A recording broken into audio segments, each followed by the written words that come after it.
Hello, good morning, नमस्कार, राधे राधे, जय श्री कृष्णा मेरे प्यारे साथियों। मैं सुरेंद्र फौजदार आप सभी का आपके अपने यूट्यूब चैनल बी एस पॉलिटिकट में एक बार फिर से हार्दिक स्वागत करता हूं। मेरे प्यारे साथियों, रीट एग्जाम आपका जल्दी आने वाला है। उसके लिए जो इम्पोर्टेंट टॉपिक है उनको हम आपके लिए रिवीजन क्लासेस के अंतर्गत बहुत तीव्र गति से और इस प्रकार से कराएंगे कि आप यहाँ से आपका एक भी क्वेश्चन बाहर नहीं हो। तो आपके लिए आज का जो टॉपिक है वो आपका गुप्त साम्राज्य को यहाँ पर पढ़ने वाले हैं, जो कि आपके लिए रीट सीटेट यूपीएससी आरपीएससी और कंपटीशन एग्जाम, चाहे कोई भी एग्जाम हो किसी भी भर्ती परीक्षा का, उन सभी के लिए इंपॉर्टेंट क्लास रहेगी इंडियन हिस्ट्री के अंतर्गत। यहाँ पर हम अध्याय 21 के अंतर्गत पढ़ेंगे गुप्त साम्राज्य, वंशानुक्रम, श्रीगुप्त, घटोत्कच, चंद्रगुप्त, समुद्रगुप्त, चंद्रगुप्त द्वितीय, कुमारगुप्त, स्कंदगुप्त और विष्णुगुप्त। ये गुप्त साम्राज्य का वंशक्रम है। सबसे पहले संस्थापक श्रीगुप्त, उसके बाद घटोत्कच, चंद्रगुप्त प्रथम, समुद्रगुप्त, चंद्रगुप्त द्वितीय, कुमारगुप्त, स्कंदगुप्त और विष्णुगुप्त। ये गुप्त साम्राज्य के शासक हैं। और ये हमारी बुक पर काम चल रहा है। ये बुक अभी कंप्लीट नहीं हुई है। जैसे ही कंप्लीट हो जाएंगी हमारी सारी हिस्ट्री की बुक, जो RPSC first grade second grade के लिए हमारी जो क्लासेस चल रही हैं, उनके अंतर्गत भी ये टॉपिक इंपॉर्टेंट होने वाले हैं। तो इनको भी हम कवर करेंगे यहाँ पर। तो अभी बुक लॉन्च हम नहीं कर पाएंगे। अभी बुक आपकी बहुत समय लगेगा इसको लॉन्च करने में। तो यहाँ से आपके लिए इंपॉर्टेंट टॉपिक कवर कर लेते हैं, ज़्यादा समय गवाए, कम समय बचा है आपके लिए रीट की तैयारी के लिए। तो परिचय, गुप्त शासक कुषाणों के सामंत थे। सबसे पहले ये जान लेना है कि गुप्त शासक किसके सामंत थे? कुषाणों के। यहाँ से क्वेश्चन बन जाता है कभी कभार, पूछ भी लिया जाता है गुप्त किसके सामंत थे, तो कुषाणों के। गुप्त शासकों को वैश्य वर्ण से संबंधित माना जाता है। संस्थापकों की बात करें तो श्रीगुप्त, जिसने महाराज की उपाधि धारण की, ताम्रपत्र अभिलेख आदिराज की उपाधि भी का उल्लेख मिलता है। अब बात कर लेते हैं प्रमुख गुप्त शासकों की। तो सबसे पहले पढ़ेंगे चंद्रगुप्त मौर्य और चंद्रगुप्त प्रथम को। सॉरी, मौर्य साम्राज्य नहीं चल रहा है, गुप्त वंश चल रहा है। तो यहाँ पर पढ़ेंगे इनका जो शासन काल है वो 319 से 334 ईसा पूर्व का रहा। गुप्त वंश का वास्तविक संस्थापक और प्रथम स्वतंत्र शासक चंद्रगुप्त प्रथम माना जाता है। लिच्छवी राजकुमारी कुमार देवी से इसने विवाह किया और महाराजा धिराज की उपाधि धारण की थी। राज्याभिषेक की बात करें तो गुप्त संवत 319 ईस्वी से 320 ईस्वी में आरंभ किया। उन्होंने गुप्त संवत भी चलाया अपने राज्याभिषेक के समय पर, और चांदी के सिक्कों का इसने प्रचलन करवाया था। अब बात कर लेते हैं समुद्रगुप्त की। तो समुद्रगुप्त 335 ईस्वी में शासक बना। उपाधि पराक्रमांक, अश्वमेधकर्ता, परम भागवत और कविराज की इसने उपाधियां धारण की। लगभग 20 शासकों को इसने पराजित किया था। ध्यान रखना, कितने शासकों को पराजित किया? 20 शासक से भारत का नेपोलियन ने कहा है, मोस्ट इंपोर्टेंट है। समुद्रगुप्त को भारत का नेपोलियन किसने कहा है? तो ने कई बार क्वेश्चन बना यहाँ से। सिक्कों पर बीड़ा वादन करते हुए इनके चित्र मिलते हैं। बीड़ा बजाते हुए, संगीत प्रेमी थे। समुद्रगुप्त का एरड़ अभिलेख में पत्नी का नाम दत्ता देवी। एरड़ समुद्रगुप्त का भोगनगर था। दरबारी कवि की बात करें तो हरिशेन इनका दरबारी कवि था। प्रयाग इलाहाबाद प्रस्ती की रचना की हरिशेन ने। भाषा संस्कृत। लिपि की बात करें तो इसकी ब्राह्मी लिपि रही। शैली चंपू शैली थी इलाहाबाद प्रस्ती यानी प्रयाग प्रस्ती की।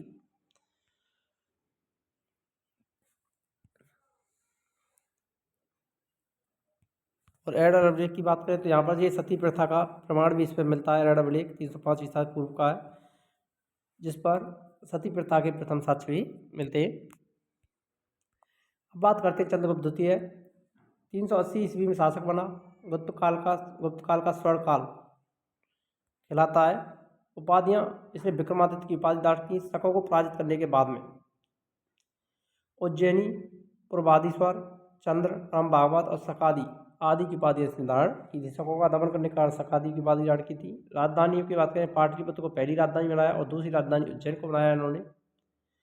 सिक्के, सोने के सिक्के को दीनार कहा जाता था। चांदी के सिक्कों को रूपक, तांबे के सिक्कों को जो चलाए गए थे वो रामगुप्त के द्वारा चलाए गए थे। किसके द्वारा चलाए गए? रामगुप्त। तो रामागुप्ता तांबे के सिक्के, कॉपर कॉइन्स। वैवाहिक संबंध की बात करें, नागवंश की राजकुमारी कुबेर नागा के साथ इन्होंने विवाह किया। इनकी पुत्री का नाम प्रभावती गुप्ता था, जिसका विवाह वाकाटक शासक रुद्रसेन द्वितीय से हुआ। मोस्ट इंपोर्टेंट पूछा जाता है। चंद्रगुप्त द्वितीय की पुत्री प्रभावती गुप्त का विवाह किसके साथ हुआ था? तो वाकाटक वंश के शासक रुद्रसेन द्वितीय के साथ में हुआ था। चीनी यात्री फायन 399 ईस्वी से 414 ईस्वी भारत आया। इसके दरबार में 9 विद्वानों की मंडली थी जिसे नवरत्न कहते थे। राजकवि साव संदीप ग्रेक सचिव वीरसेन था। शकों के विजय के बाद इसने कई उपाधियां धारण की जिसको शकादी भी कहा जाता है। विजय के बाद में मालवा में चांदी के सिक्कों का प्रचलन करवाया। शकों के विजय के बाद इसने मालवा में चांदी के सिक्के भी चलाए थे। फायन 399 से 414 ईस्वी से संबंधित तथ्यों की बात कर लेते हैं। यहाँ पर चंद्रगुप्त द्वितीय के दरबार में चीनी यात्री फायन आया जिसने पुस्तक फू ग्योकी की लिखी थी। स्थल मार्ग से आया और जल मार्ग से वापस लौटा था। मध्य देश ब्राह्मणों का देश भारत को संज्ञा दी थी। इसने चांडोलों का प्रथम वर्णन किया। पाटलिपुत्र में विनिमय का माध्यम कौड़ी बताया।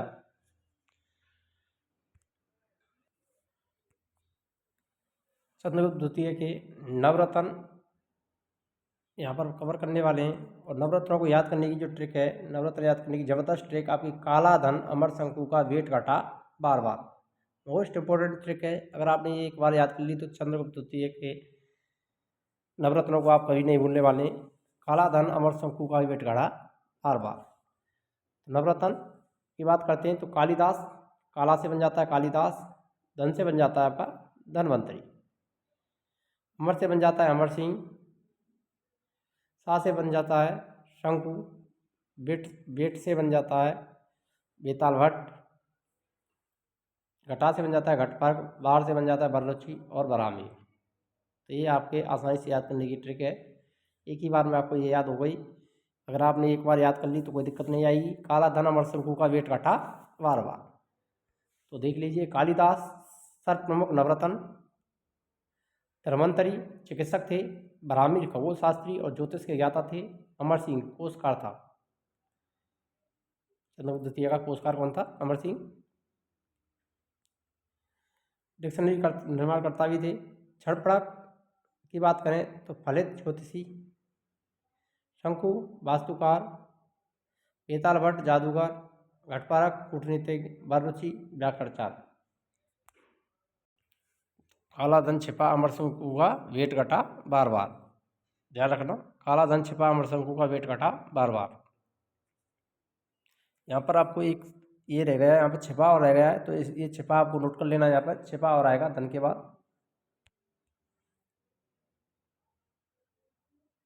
छिपा। काला धन छिपा अमर शंकु का वेट घटा बार बार। ये ट्रिक रहेगी यहाँ पर। छिपा से बन जाता है छपक। तो आगे देख लेते हैं। सभी को हमने कवर कर लिया इनको। विख्यात रचित देवीचंद्र गुप्तम के अनुसार विशाखदत्त की रचना है देवीचंद्र गुप्तम। किरदार समुद्रगुप्त के बाद रामगुप्त शासक बने।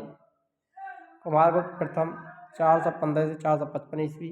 उपाधि महेंद्रादित्य और शकादी। द्वितीय की उपाधि इन्होंने धारण की। अभिलेख गुप्त शासकों में नालंदा विश्वविद्यालय की स्थापना की कुमारगुप्त के द्वारा। मोस्ट इंपोर्टेंट है, कई बार पूछता है यहाँ पर क्वेश्चन बने बार बार। कुमारगुप्त प्रथम 415 से 455 ईस्वी। उपाधि महेंद्रादित्य और शकादित्य की। अभिलेख गुप्त शासकों में नालंदा विश्वविद्यालय की स्थापना की। स्कंदगुप्त 455 से 467 ईस्वी। इसने उपाधियों की बात करें तो क्रमादित्य और शक्रोपम की उपाधि धारण की। सुदर्शन झील का पुनरुद्धार करवाया। मोस्ट इंपोर्टेंट, कई बार क्वेश्चन यहाँ से भी बनाया, रिपीट होता रहता है यहाँ से क्वेश्चन। सुदर्शन झील का पुनर्निर्माण किसने करवाया था? तो वो करवाया था आपका स्कंदगुप्त ने। कर्णदत्त को सौराष्ट्र का गवर्नर बनाया। गूढ़ आक्रमण इसके समय हुआ था। मिलावट वाले के गूढ़ों का दमन भी इसने किया था। भीतरी स्तंभ लेख भी इसी के समय हुआ मिलता है।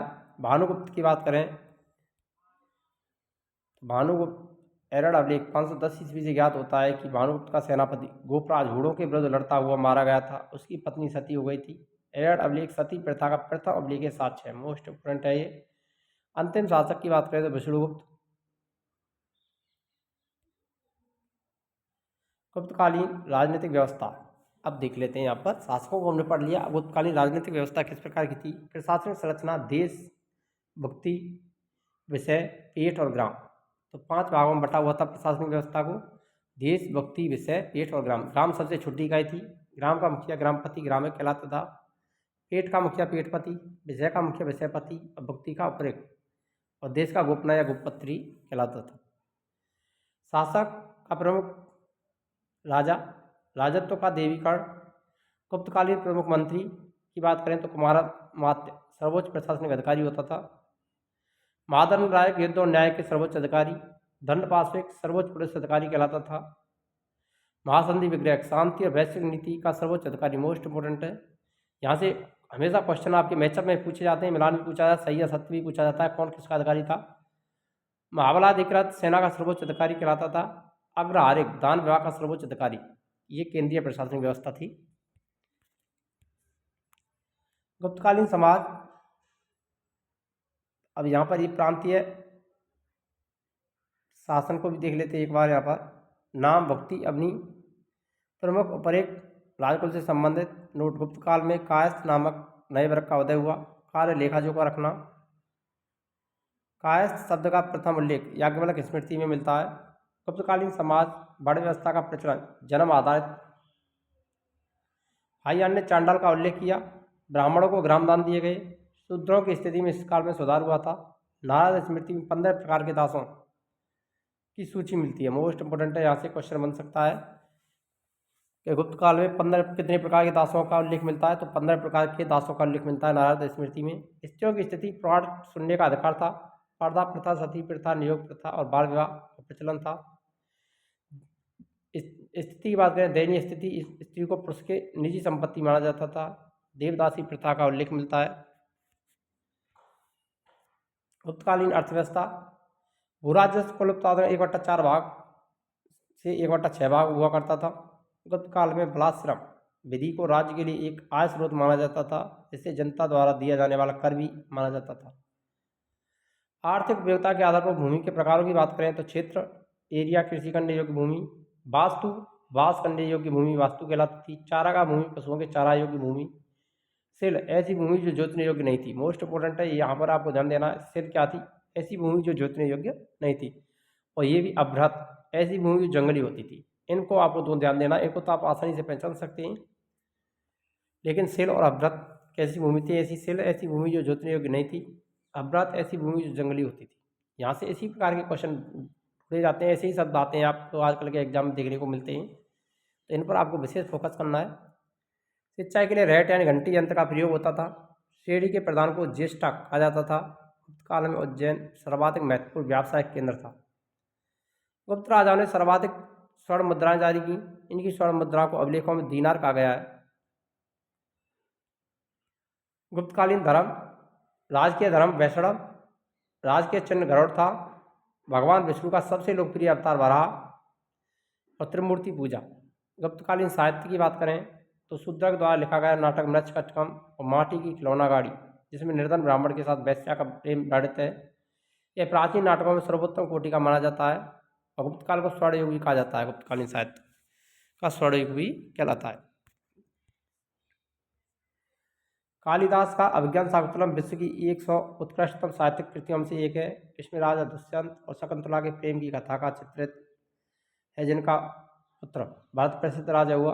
अभिज्ञान शाकुंतलम प्रथम भारतीय रचना जिसका अनुवाद यूरोपीय भाषा में हुआ। ऐसी दूसरी रचना भगवत गीता है। भारत में गुप्त काल में लिखे गए नाटकों के विषय में उल्लेखनीय है कि ये नाटक सुखांत हैं। दुखांत नाटक एक भी नहीं मिलता। निम्न वर्गों के लोग भिन्न भिन्न भाषाएं बोलते थे, जबकि उच्च वर्ग के संस्कृत बोलते थे। बुद्ध घोष ने हीनयान धर्म पर प्रसिद्ध ग्रंथ विसुद्धीमग्ग लिखा। जैन ग्रंथों में आचार्य सिद्धसेन का न्यायावतार सबसे प्रसिद्ध है। गुप्त युग में बौद्ध दर्शन पर अनेक ग्रंथों की रचना हुई, जैसे असंग महायान धर्म का प्रचारक था।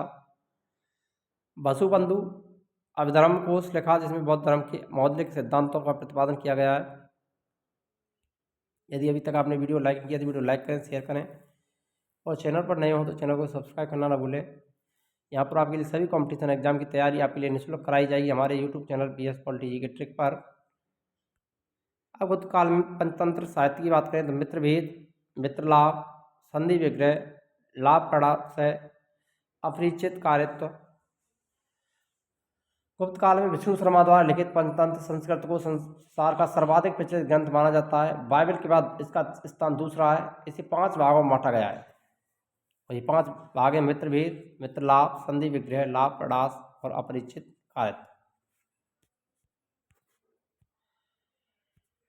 अन्य नाटक, नाटककार और नाटकों के विषय: अभिज्ञान शाकुंतलम कालिदास की रचना, दुष्यंत शकुंतला की प्रेम कथा का उल्लेख, मालविका अग्निमित्र कालिदास के द्वारा अग्निमित्र और मालविका की प्रेम कथा का उल्लेख है।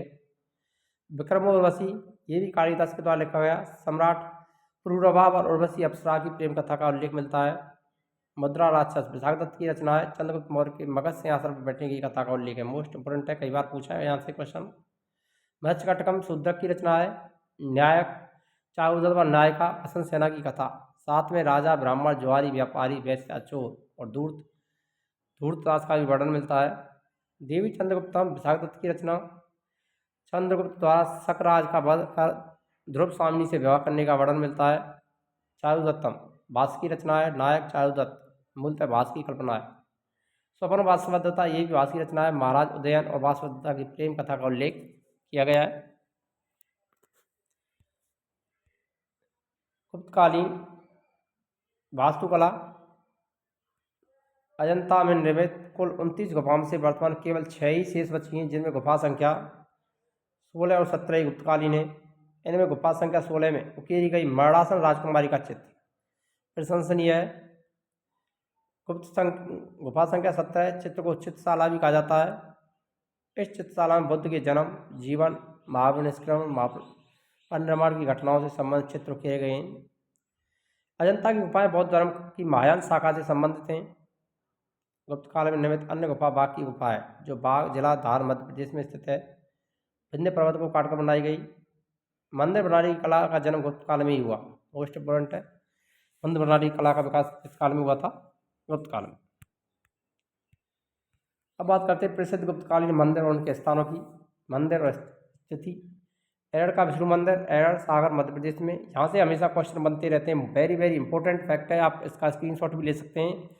और ये कन्फ्यूज वाले पूछे जाते हैं किस स्थान से संबंधित है। भूमरा का शिव मंदिर, भूमरा सतना मध्य प्रदेश में स्थित है। ये बुरा लिख गया पर भूरा या भूमरा का शिव मंदिर ही कहा जाता है इसको। सांची का मंदिर, सांची रायसेन मध्य प्रदेश में ही स्थित है। पीपरिया का विष्णु मंदिर, पीपरिया सतना मध्य प्रदेश में स्थित है। तिगवा का कंकाली देवी मंदिर, तिगवा जबलपुर मध्य प्रदेश में स्थित है। तिगवा का विष्णु मंदिर, तिगवा जबलपुर मध्य प्रदेश में ही स्थित है। नचना कोठार का पार्वती मंदिर, कोठार पन्ना मध्य प्रदेश में स्थित है। नागौर का शिव मंदिर, नागौर सतना जिला मध्य प्रदेश में स्थित है। खोखा शिव मंदिर, खोस सतना जिला मध्य प्रदेश में स्थित है। और मंडी का मंदिर, मंडी जबलपुर मध्य प्रदेश में स्थित है। तो ये सारे के सारे जो कालीन मंदिर है वो अधिकांशतः मध्य प्रदेश के अंतर्गत ही मिलते हैं।